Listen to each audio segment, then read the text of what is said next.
Hey everyone, and welcome back to part 3 of Domestic Decoration 2, Art in Daily Life and Death. And in this section, I'm going to discuss a little bit more in depth what is this plebeian style of art now that you know a little bit more about what a plebeian person is, and how this art style is linked with social structures in the Roman period. So to begin with,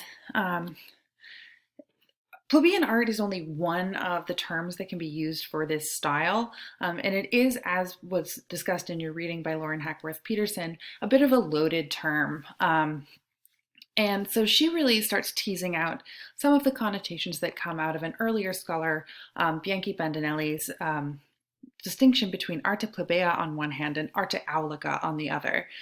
So arte plebea is what we're going to be discussing more now, and arte aulica is more of the sort of classicizing interest in sort of naturalistic proportions, a single plane of event going on, those sorts of artistic styles that we have been discussing more in the past. So it is important to remember, as Lauren Hackworth-Peterson points out, that these two styles are not mutually exclusive. They can and do exist simultaneously with one another.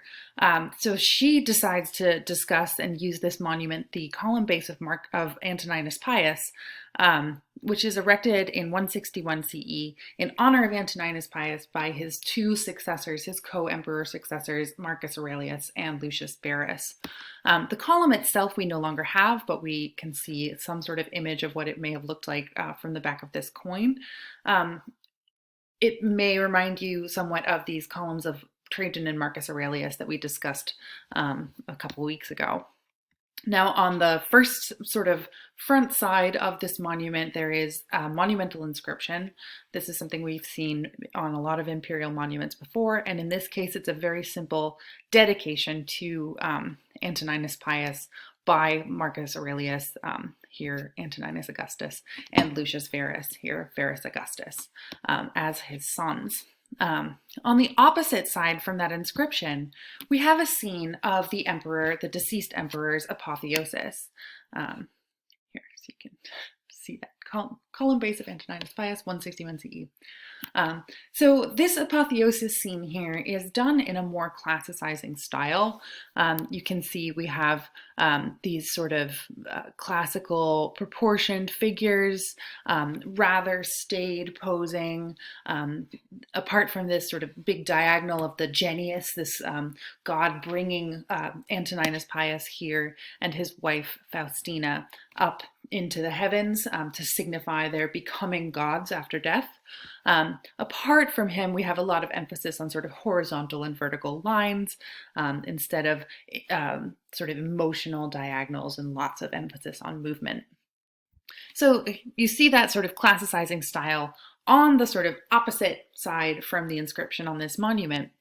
But then if you turn your attention to the other two flanking sides, and you can see it sticking out a little bit here and here, we have two identical scenes of a Roman decursio.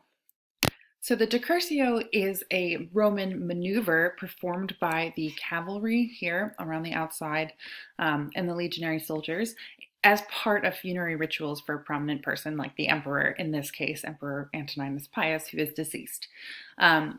What we see here is a very different style from the opposite, from the adjacent figural panel that you can see the very edge of here. The figures are a little bit squatter, with a little bit more emphasis on the sort of larger heads and arms and hands and things that they're holding on to. The relief is much deeper and more dramatic. It casts more dramatic kind of chiaroscuro shadows in the work. And then we also have this sort of mixed perspective that we've seen before in some other Roman art that back in our domestic days, where we have this bird's eye view of the cavalry circle showing what shape they're riding in, but also this sort of side-on frontal view for the individual figures, both of those soldiers in the center and of the cavalry around the outside. So this mixed bird's eye and frontal perspective that is very different than what we see in our more classical models, where the perspective is we have a sort of singular plane. Not so much on this monument, but on other plebeian art as well, that the sort of emphasis on multiple narrative moments occurring simultaneously is yet another characteristic of this type of art, as you will see in the next example that I want to show you. But first, when you read the Lauren Hackworth Peterson article, you may notice that she sort of uses this monument in particular to sort of question the class-based interpretation of plebeian art by pointing out that it shows up as early as the mid-2nd century and arguably before, even in imperial state art. I think this is a really interesting point, but at the same time, we do see more plebeian art showing up in spaces that are not officially sanctioned, not state sanctioned earlier on, and then we see that sort of temporal shift in the style as we move into the 3rd century. We see plebeian art and its stylistic characteristics becoming much more prominent in the elite sphere as well. So apart from a sort of class-based model, another way of thinking about this stylistic difference is drawing upon the characteristics that are more useful in sort of narrative exposition. So a narrative scene, one where the different actions that are occurring assume greater importance than the sort of whole compositional single snapshot effect that we usually see in more classical art. This goes all the way back to when we were talking about the sort of hoplite warfare imagery and the way that we would have those one-on-one combats rather than the sort of massed groupings. So this idea of narrative development and showing narrative development in a scene as really important to especially this sort of plebeian style. So we see that in the next 2 examples that I want to show you briefly. The first of which is a fresco from a house in Pompeii. And it's a really unusual piece of art because it shows a historical event as a wall painting from somebody's household. So rather than a mythological scene or architectural framing or any of those things that we've seen so many examples of so far, here we have somebody who's painting a scene from daily life. And in this case, the scene is an amphitheater brawl, a brawl that broke out during gladiatorial combat between the Pompeians and the nearby the citizens of a nearby town, Nuceria. And so this brawl actually was so bad in the eyes of the powers that be that they actually banned gladiatorial combat in Pompeii in this amphitheater that still stands today for 10 years. So by the time that the 79 CE eruption occurred, they had only had 10 years worth of gladiatorial combat available to them. And before that, there was a 10-year gap, a hiatus in their ability to do that. So in this painting, what we see is really interesting. I'm just going to zoom in a little bit here on the amphitheater itself.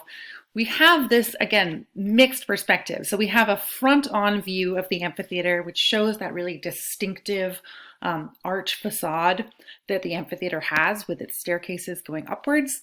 And then we also see a sort of bird's eye view down into the gladiatorial fighting going on in the arena. We can see little tiny figures up here who seem to be fighting one another also in the stands. We have people fighting around the walkways and fighting in the vicinity of the amphitheater. So this riot that broke out sort of exploded out of the amphitheater itself into the nearby town, causing a massive ruckus. And we see all sorts of little tiny scenes of action occurring simultaneously that show this sort of development from the sanctioned fighting of the arena to the non-sanctioned fighting outside of it.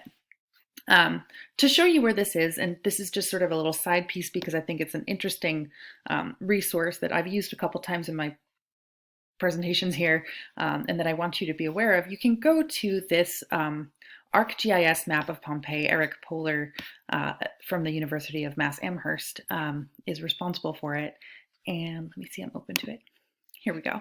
So if you navigate here, you will see this sort of map of Pompeii, and you can zoom in and out very easily. It has a ton of detail, a lot of information as well, and then you can focus in on things like stepping stones or fountains and get a really good sense of patterns of movement and where things show up in patterns here. So that's just a little side piece. Back to the presentation. I want to give you one last example of another sort of narrative event-based popular art piece. And that is this relief, also from Pompeii. This is from the house of L. Caecilius Secundus in Pompeii, and from specifically, here, I'll show you a picture, a marble lararium in the atrium of the house. So a very prominent space for this lararium to be, and also we're going to talk about Lararia more in a moment.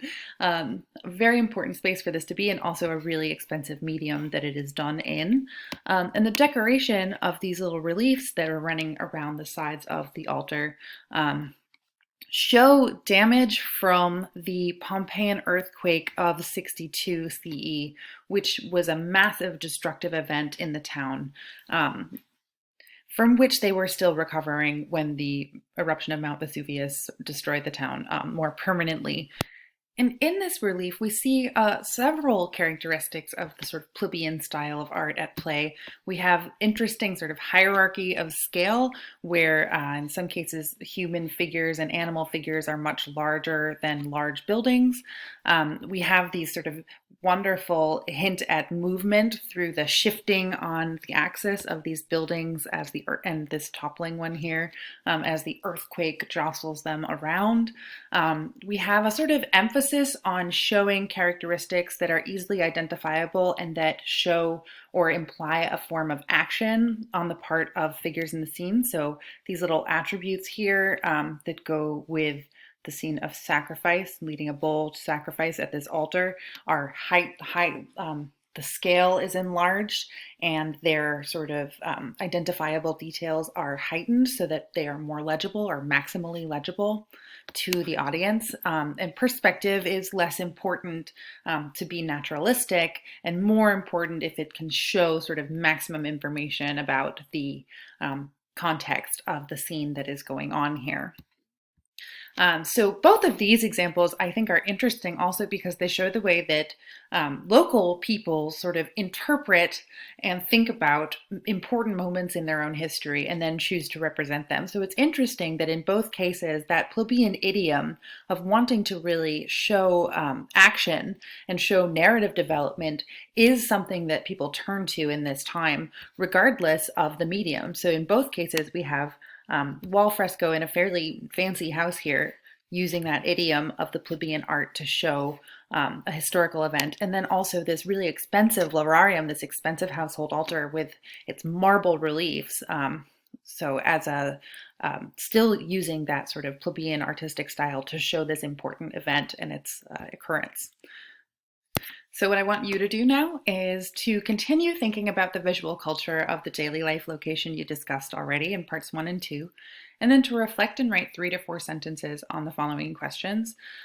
First, who do you think is responsible for the visual messaging of the place you identified? And are there multiple people who have a hand in sort of shaping the visual culture of a space? Then I want you to think a little bit more about audience, right? So I asked you to identify like a target audience last time. So who is the sort of idealized figure that this artistic space or visual space is designed for? But think about other audiences as well and how there's different roles of these different viewers might change the way that they interpret the visual signals of the place. So how does an employee see something versus how does a customer see it, for example? With that, I will leave you to it and I will see you in the next lecture. Thank you very much.